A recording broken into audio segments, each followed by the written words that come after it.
हमारे यहाँ भूत प्रेत, जादू टोना, पिशाच ये सब बातें बहुत आम हैं।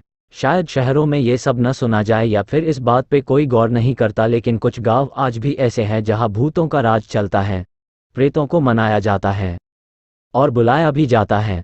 कुछ जगह पे तो भूतों का डेरा होता है, वहां आम इंसान का जाना मतलब कभी वापस न आके बराबर हो जाता है।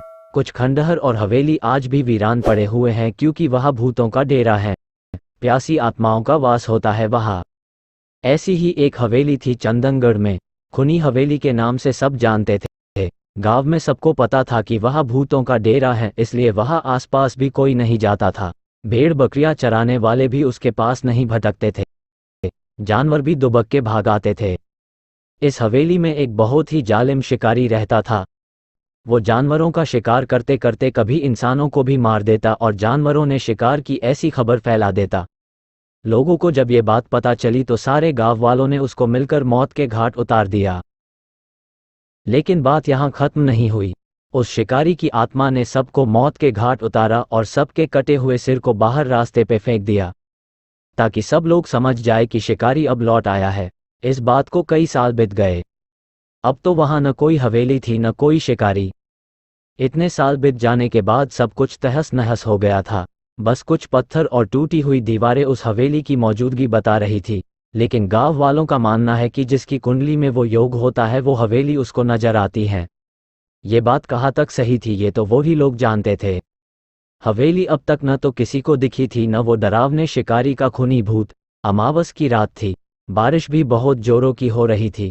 शहर से कुछ लोग चंदनगढ़ के रास्ते शहर जा रहे थे। बारिश इतनी ज्यादा थी कि सामने का कुछ दिख नहीं रहा था। उनकी गाड़ी उस खूनी हवेली के सामने से गुजरी। सामने पूरा अंधेरा था, बिजली नहीं थी। बिजली जैसे ही आसमान में चमक रही थी वो हवेली और भी ज्यादा भयानक लग रही थी। एक बिजली जोर से कड़की, उसकी आवाज से गाड़ी में ब्रेक्स लग गया। ड्राइवर बोला, साहब वो सामने कोई घर दिख रहा है, वहां थोड़ी देर रुक कर फिर सामने चलते हैं। वैसे भी बारिश बहुत ज्यादा है, मुझे गाड़ी चलाने में तकलीफ हो रही है और रास्ता भी नया है और परेशानी न हो इसलिए यही रुक जाते हैं। सब राजी हो गए तो ड्राइवर ने गाड़ी उस हवेली की तरफ घुमाई। बहुत ही शानदार थी वो हवेली। गाड़ी में 3 लोग थे। गाड़ी से उतरकर सामने पार्किंग में खड़े हो गए थे कि हवेली का बड़ा सा दरवाजा खुल गया। अंदर धीमी सी रोशनी थी और ऊपर सीढ़ियों से एक बूढ़ा सा आदमी हाथ में लालटेन ले उतर रहा था। उसको आते ही सागर ने पूछा, भैया क्या यहाँ हम थोड़ी देर रुक सकते हैं क्या? बारिश बहुत है और हम यहाँ नए हैं। उसने बिना कुछ बोले सिर्फ अपनी गर्दन हिलाकर हामी भरी। वो तीनों लोग अपना जरूरी सामान साथ में लेकर बाकी का गाड़ी में छोड़कर उसके साथ हवेली के अंदर चले गए। बहुत ही सुंदर हवेली थी, जैसे बाहर से वैसे अंदर से। दरवाजे के अंदर जाते ही सामने ही सीढ़ियों के पास एक बड़ी सी तस्वीर लगा रखी थी। बड़ी सी मूंछें और हाथ में तलवार और एक हाथ में पुराने जमाने की बंदूक, जैसे कोई महाराजा। रहा नहीं गया तो सागर ने पूछ ही लिया, ये जो तस्वीर है कोई महाराजा है क्या? क्या ठाठ से खड़े हैं? और बाबा क्या तुम यही हवेली में रहते हो और वो भी अकेले? वो बूढ़े ने सागर की आंखों में आंखें मिलाकर कहा, हाँ ये इस हवेली का मालिक था। कई सालों पहले इसकी मौत हो चुकी है।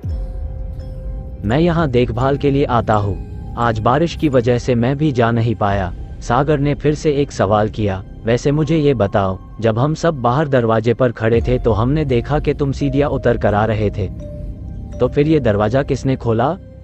वो बूढ़ा जैसे चौंक गया, लेकिन उसने जवाब नहीं दिया। उसने कहा, चलो मैं तुम सबको कमरा दिखा देता हूँ। वो लोग सीधी से जैसे सामने गए, ऐसे लगा कि कोई उन्हें देख रहा है, बहुत ही गुस्से से। एकदम से सबकी नज़र उस तस्वीर पर पड़ी। लगा कि उसकी आंखें हिली थी थोड़ी देर के लिए। शायद सबका वहम था या सच, पता नहीं। वो थोड़े डर गए थे। वो सबको सीढ़ियों के बगल में एक कमरे में लेके गया। वो लोग बहुत थक चुके थे।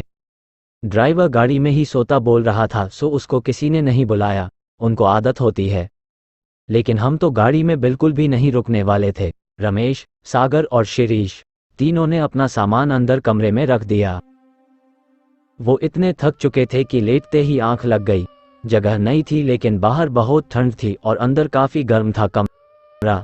शायद आधी रात का समय हुआ होगा। शिरीष एकदम से चिल्लाने लगा। बाकी दोनों दोस्त जग गए। शिरीष को कोई सपना आया था।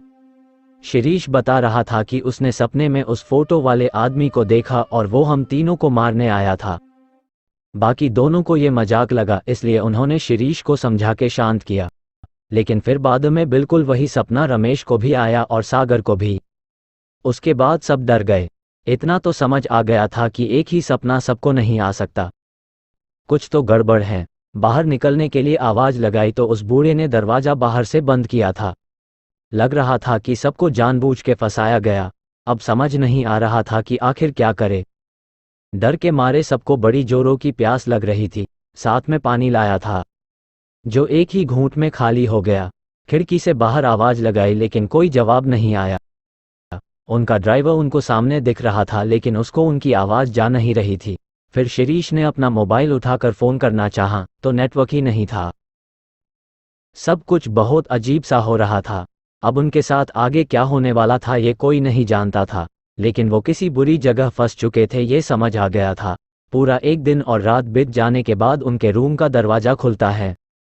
बाहर पूरा सन्नाटा फैला था। जो बुधा उनको मिला था उस भी कोई पता नहीं था। तीनों दोस्त पागलों की तरह सारी हवेली छानने लगे लेकिन बाहर जाने का कोई दरवाजा था न कोई खिड़की। सब लोग ऊपर चले गए। वहां से कूदने का सोचा लेकिन इतना ऊंचा था कि हिम्मत नहीं हो पाए। ये सब क्या हुआ ये सोच के वो आपस में झगड़ने लगे। बाद में सभी नीचे आ गए। सबको बहुत प्यास लगी थी। नल था लेकिन उसमें पानी नहीं आ रहा था। सब जगह देखा, न खाने का कुछ था न पानी। अब सब थक के एक जगह बैठ जाते हैं। क्या करे यही सोच के खुद पागलों जैसे बर्ताव करने लगते हैं। शाम होने लगती है और उस हवेली के अंदर एक शैतानी माहौल बनना चालू होता है। तभी तीनों दोस्त आपस में लड़ने लगते हैं। उनका रात का फेंका हुआ सड़ा हुआ खाना ढूंढ के खाने लगते हैं। रात बीत जाती है, सवेरा होता है। सवेरे सबको बहुत प्यास और भूख लगी होती है। सुबह फिर से सब लोग पानी को खोजते, लेकिन अचानक सागर का पैर सीढ़ियों से फिसलता है और उसका हाथ दीवार से टकरा के खून निकलना चालू होता है। खून देखते ही शिरीष और रमेश जैसे पागलों की तरह खून को चाटने लगते हैं। तभी सागर, अरे पागल हो गए हो क्या तुम? क्या कर रहे हो? जानवर हो क्या? Thanks for watching. Don't forget to subscribe like this channel.